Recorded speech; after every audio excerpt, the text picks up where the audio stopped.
días, mis amados discípulos de Jesucristo. Soy Manu Pereiro, ministro de la Iglesia del primer siglo por la voluntad de Dios, y aprovecho este momento para enviarles mis bendiciones, la gracia y la paz de nuestro Padre Celestial en el maravilloso nombre de nuestro Señor y Salvador Jesucristo. Como todos los domingos, hoy voy a compartirles una enseñanza de la palabra de Dios.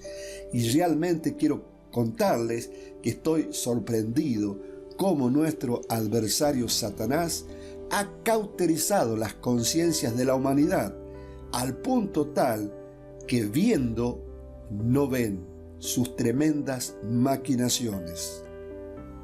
Te lo tengo que decir así, de una manera tosca y directa. Te están estafando. Antes de comenzar esta enseñanza que tiene el propósito de despertarte a la verdadera realidad, quisiera que definamos algunas palabras que serán muy útiles para lograr el impacto de esta enseñanza en tu vida.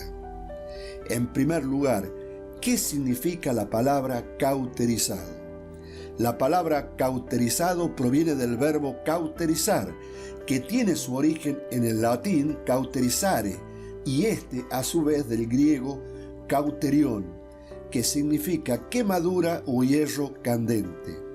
En términos generales, cauterizar se refiere a la acción de quemar o destruir tejidos orgánicos con calor o una sustancia química para detener una hemorragia, evitar infecciones o cerrar una herida. Una definición amplia de cauterizado puede entenderse de dos maneras principales dependiendo del contexto. Primero, un sentido médico y biológico. En medicina, cuando se dice que un tejido está cauterizado, se refiere a que ha sido sometido a un procedimiento en el que se utiliza calor intenso, electricidad o productos químicos para quemar o destruir el tejido. El propósito más común de la cauterización es detener una hemorragia, sellar vasos sanguíneos, prevenir infecciones o eliminar tejidos no deseados como verrugas o tumores. Este proceso genera una cicatriz en la zona tratada, formando una barrera protectora que cierra la herida o elimina el tejido afectado. Un tejido cauterizado queda sellado y puede perder alguna de sus funciones naturales debido a la intervención. Tengan presente esta definición. Vamos a la segunda, en sentido figurado y emocional. En un uso metafórico o figurado, cauterizado puede aplicarse a aspectos emocionales o psicológicos, describiendo a una persona que ha desarrollado una insensibilidad o dureza emocional a causa de experiencias dolorosas o traumáticas. En este contexto, decir que alguien está cauterizado implica que ha quemado o suprimido sus sentimientos, volviéndose insensible al sufrimiento o la vulnerabilidad. Por ejemplo, una persona puede estar emocionalmente cauterizada después de haber pasado por múltiples traumas, lo que hace que ya no reaccione de manera afectiva o emocional como lo haría una persona que no ha vivido esas experiencias. En síntesis, en resumen, cauterizado se refiere en un sentido técnico a un tejido que ha sido quemado o sellado por un proceso médico para lograr un fin curativo o preventivo. En sentido figurado puede describir un estado de insensibilidad o endurecimiento emocional tras repetidas experiencias dolorosas o traumáticas. Ambos usos comparten la idea de una herida que ha sido cerrada o tratada mediante un proceso que de alguna manera transforma la naturaleza de lo que era antes. ¿Se dan cuenta?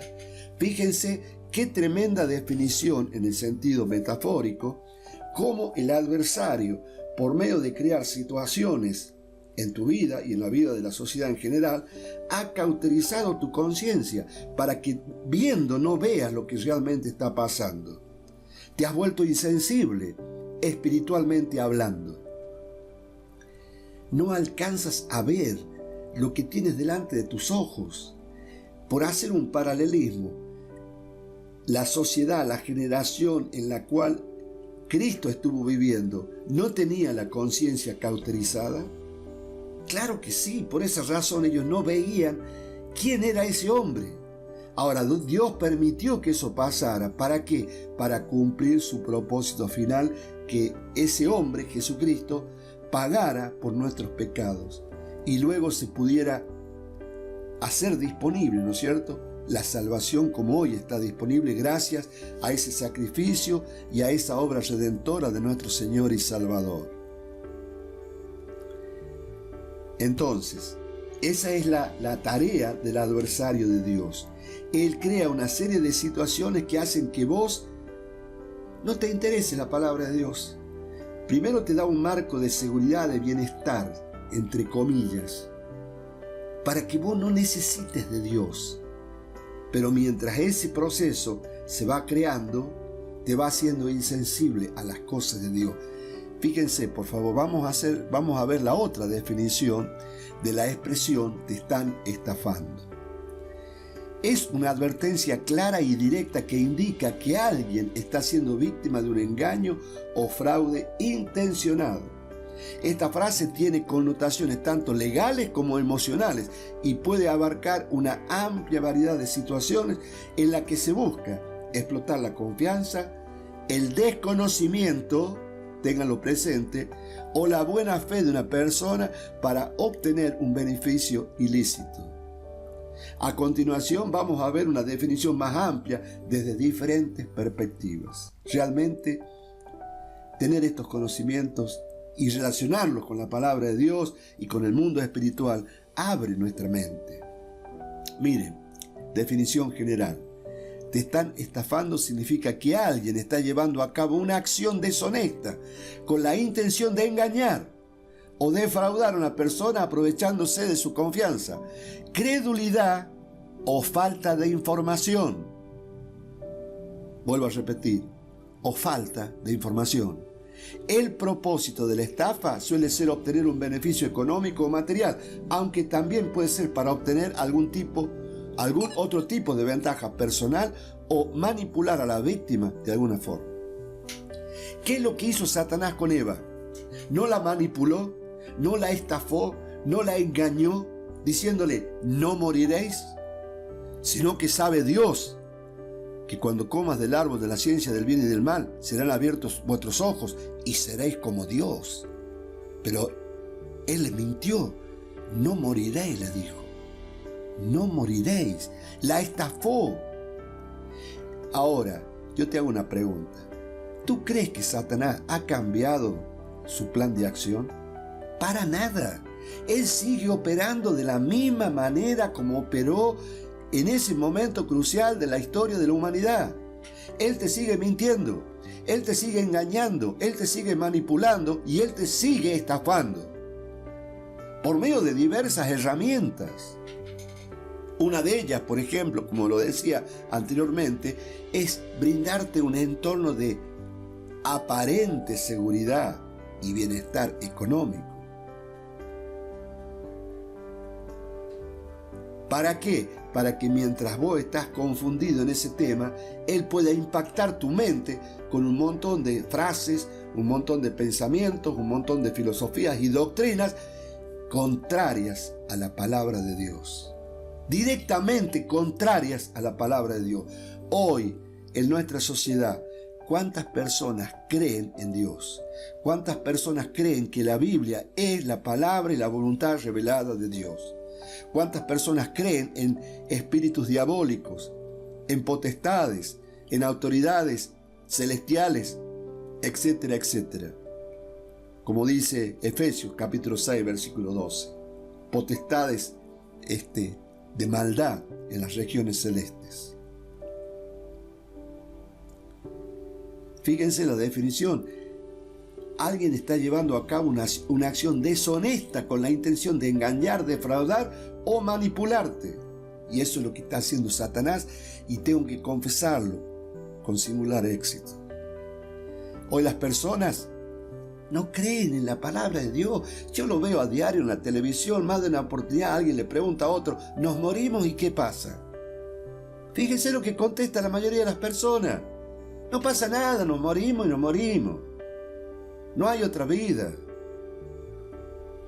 Otros casos, por ejemplo, hablan de la reencarnación, que es una doctrina diabólica contraria a la doctrina de Dios y del Señor Jesucristo, que habla de resurrección, no de reencarnación. La palabra de Dios habla de resurrección.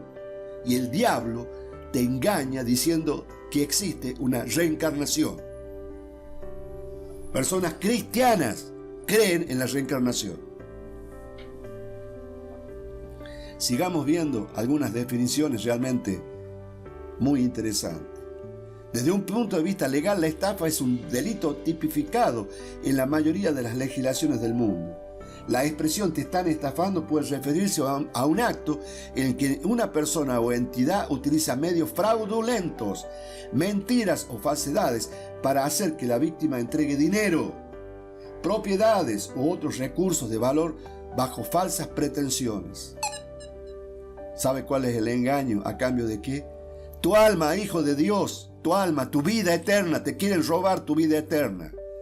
Quieren robarte lo que Dios ya te dio si tú has creído en la obra redentora de Jesucristo. ¿Por medio de qué? Mentiras, falsedades. Las formas más comunes de estafa incluyen contratos engañosos, venta de productos falsificados, promesas de inversión inexistente o la manipulación de información para generar una ganancia a costa de la víctima. Mientras yo estoy relatando todos estos conceptos, imagina la conversación de Satanás con Eva. No moriréis, le decía Satanás. No moriréis, seréis como Dios. Exactamente la misma mentira pasa al día de hoy. Miles de años después, no 2000, muchos más. Aspecto emocional y psicológico. En un nivel emocional te están estafando también implica una traición a la confianza de la persona afectada. La estafa no solo afecta a los bienes materiales, sino que también puede generar sentimientos de vulnerabilidad, humillación, vergüenza y pérdida de seguridad. Las personas que son estafadas a menudo sienten que han sido manipuladas y se ven afectadas psicológicamente por el engaño. ¿Cuántas personas que no tienen la información correcta de la palabra le echan la culpa a Dios de las cosas malas que pasan en el mundo?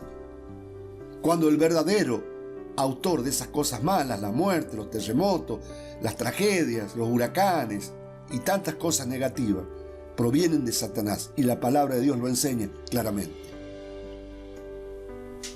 Hay diferentes tipos de estafa, nosotros sabemos.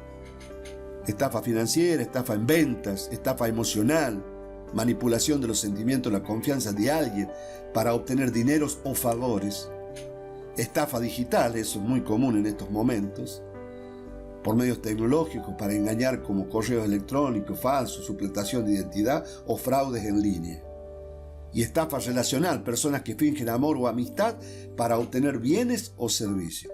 ¿Cuántos hijos del diablo hoy están predicando y falsificando y estafando a la gente, enseñando como doctrina verdadera, doctrina de demonios, dice la palabra de Dios, enseñando como doctrina verdadera, doctrinas de demonios? Fíjense el impacto social y moral de la estafa.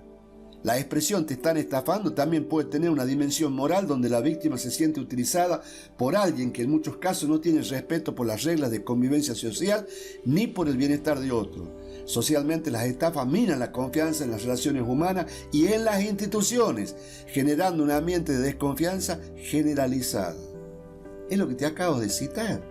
La gente se ha sentido estafada por la mentira de Satanás, creyendo que el dolor, la muerte, las tragedias, los terremotos y todas las cosas malas que ocurren en este mundo, donde el rey, el Dios de este mundo, es Satanás, la culpa la tiene Dios. Y entonces, ¿qué ha ocurrido? La gente dejó de creer en Dios. Pero dejó de creer en Dios, ¿por qué? Porque ha sido estafada en su buena fe, por la ignorancia. Sigamos leyendo, porque realmente esto es maravilloso. Cuidado y prevención. La frase no solo es un señalamiento del engaño, sino también una advertencia para que la persona tome medidas inmediatas para detener la situación o protegerse de mayores daños. En este sentido, te están estafando. Invita a la víctima a verificar la situación, desconfiar de las promesas que suenan demasiado buenas para ser verdad y buscar ayuda o asesoramiento para evitar mayores consecuencias. Es lo que estoy haciendo yo hoy contigo. Te estoy diciendo en la cara que Satanás te está estafando. Él y todas sus huestes espirituales, algunas son espirituales y otras son de carne y hueso, comunicadores sociales, leyes sancionadas por diputados y por senadores y por políticos que están al servicio de legislar doctrinas satánicas. Esa es la idea en la cual te estoy compartiendo toda esta enseñanza. Despertarte a la verdad, despertarte a la verdadera realidad. Te están estafando. Y ya vas a ver de qué manera te están estafando o cómo vas a tener la confirmación de que todo este tiempo has sido estafado. Una pequeña conclusión con respecto a este tema. Cuando alguien te dice te están estafando, te están alertando de que estás siendo objeto de un fraude, un engaño, una manipulación que puede tener serias consecuencias, tanto en el ámbito económico como emocional. En el caso mío, en el ámbito espiritual. Es un llamado a la acción para que protejas tus intereses. Revise tu confianza en la persona o entidad involucrada y tomes decisiones basadas en hechos verificables para evitar ser perjudicado. Chicos, el fin del mundo va a venir porque Dios lo dijo y Jesucristo lo confirmó. ¿Qué vas a hacer? ¿Dónde vas a estar cuando eso ocurra? Por favor, reacciona. Te está estafando el diablo, el Dios de este mundo, Satanás.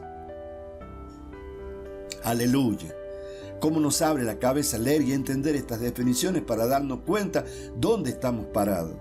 Hoy voy a compartirles un contexto por demás conocido de la palabra de Dios, pero el hecho de que sea conocido no significa que sea entendido, y mucho menos aplicado, porque si lo hubiéramos entendido, todos lo estaríamos aplicando, y esta enseñanza no tendría sentido.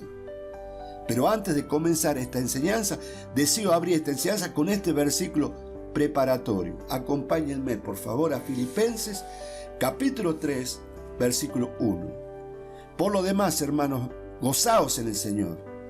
A mí no me es molesto el escribiros las mismas cosas, y para vosotros es seguro. La enseñanza de hoy es muy posible que la hayas escuchado cientos de veces. Y cuando Dios me mostraba este tema para compartirles hoy, yo reflexionaba: Padre, sobre este tema decías que enseñe. Ya lo saben. A lo cual Él me respondió: ¿lo aplica? La respuesta es no. ¿Y sabes por qué? Porque han sido estafados. Has sido engañados con un marco de supuesta seguridad y bienestar. ¿Saben por qué? Porque en general, ¿cuándo buscamos a Dios? Conforme a lo que estamos viviendo en esta sociedad. En la mayoría de los casos esto se genera ante situaciones de extrema gravedad. Nos acordamos de Dios cuando las papas queman. Porque mientras nosotros estemos ahí en esa seguridad y bienestar aparente, no lo buscamos a Dios porque sentimos que no lo necesitamos, o mejor dicho, nos hacen sentir que no lo necesitamos a Dios. En cambio, cuando está en riesgo tu vida, la vida de nuestros seres queridos, un fracaso, un doloroso final de un matrimonio, una situación angustiante de necesidades básicas insatisfechas en lo económico, ahí salimos corriendo a buscar a Dios. Pero mientras eso no ocurra, ¿quién se preocupa por Dios? ¿Quién se preocupa o quién intenta conocer más de Dios? En la sociedad en general no hay una cultura firme de enseñar sobre Dios y sus mandamientos. En mi caso, mis padres no me inculcaron el estudio profundo de la palabra de Dios. Y lamentablemente luego eso se traslada a nuestros hijos, porque repetimos el modelo y las enseñanzas básicas de lo que aprendimos de nuestros padres. Ha sido tan grande la confusión en nuestra sociedad que hemos prohibido que se enseñe en nuestras escuelas la palabra de Dios. Pregunto, ¿quién cree que indujo a esa decisión? Satanás. Porque a Él le conviene que vos no conozcas lo que Dios ya hizo disponible para tu vida. Mire, voy a dar dos simples ejemplos. Observen. Salmos, por favor. Capítulo 1, versículo 1. Bienaventurado el varón que no anduvo en consejo de malo, ni estuvo en camino de pecadores, ni en silla de escarnecedores se ha sentado. Versículo 2. Sino que en la ley, en la palabra de Dios, está su delicia, y en su palabra medita de día y de noche. Y como consecuencia de que en la palabra de Dios está su delicia y en su palabra medite de noche, ¿cuál es el beneficio? Versículo 3. Será como árbol plantado junto a corrientes de agua que da su fruto en su tiempo y su hoja no cae y todo lo que hace prosperará. ¿A quién le interesa que vos no sepas esto? ¿Quién se beneficia que tú no conozcas estas bendiciones de Dios para tu vida? Ya sabemos la respuesta. Proverbios, por favor, capítulo 22, versículo 6.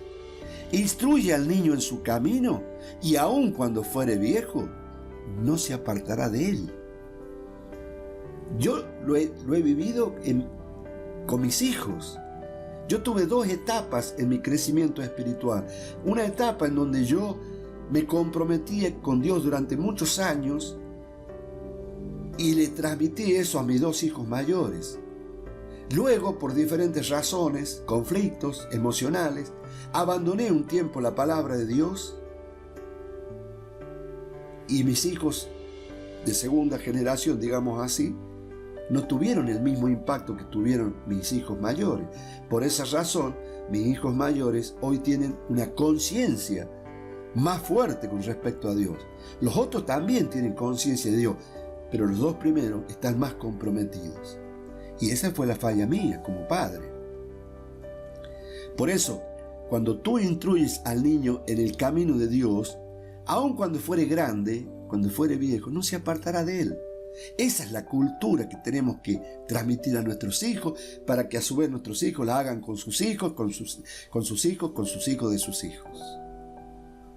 En estos dos cortos versículos Dios nos muestra los beneficios de incorporar su palabra a nuestras vidas.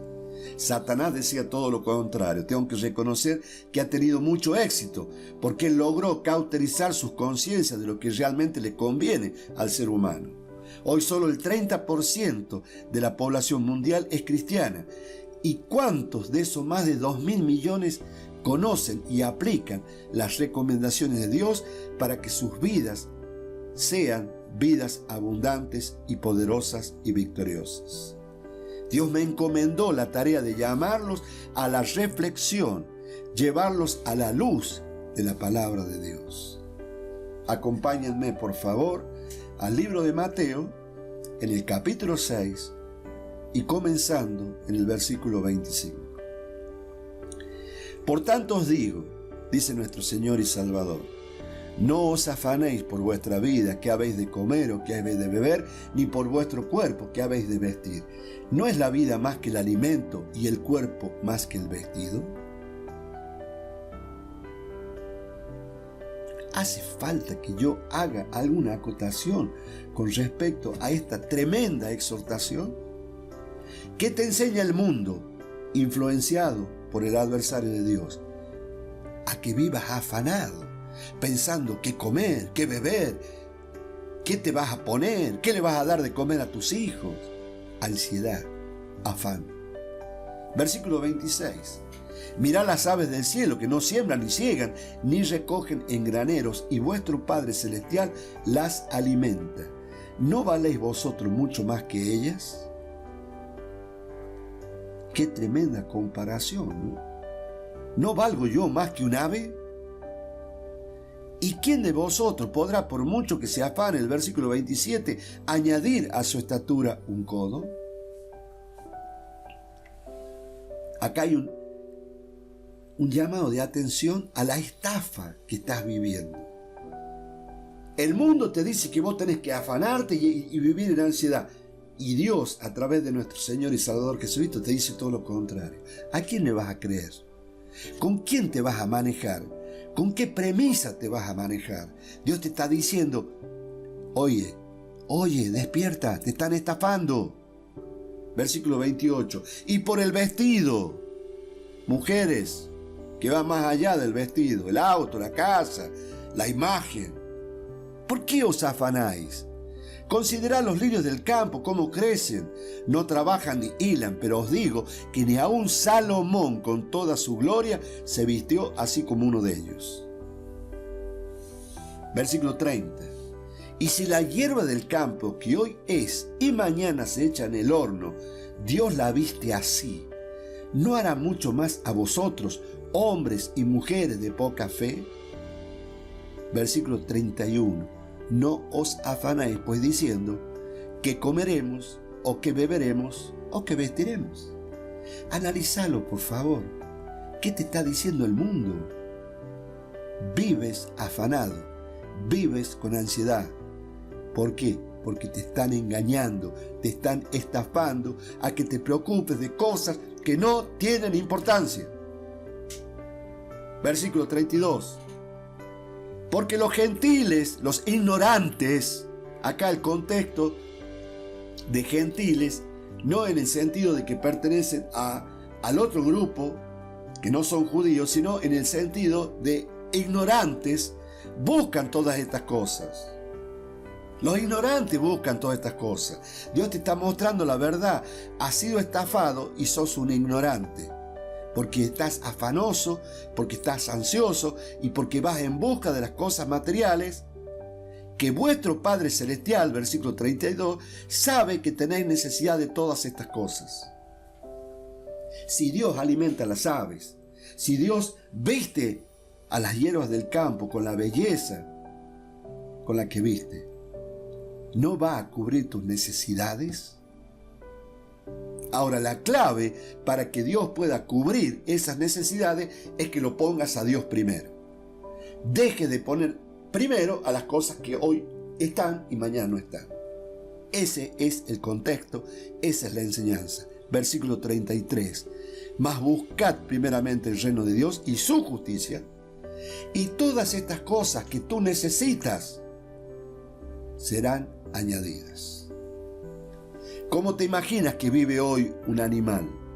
¿Cómo te imaginas que Dios suple las necesidades de las plantas, de las aves, de todo animal que se arrastra sobre la tierra?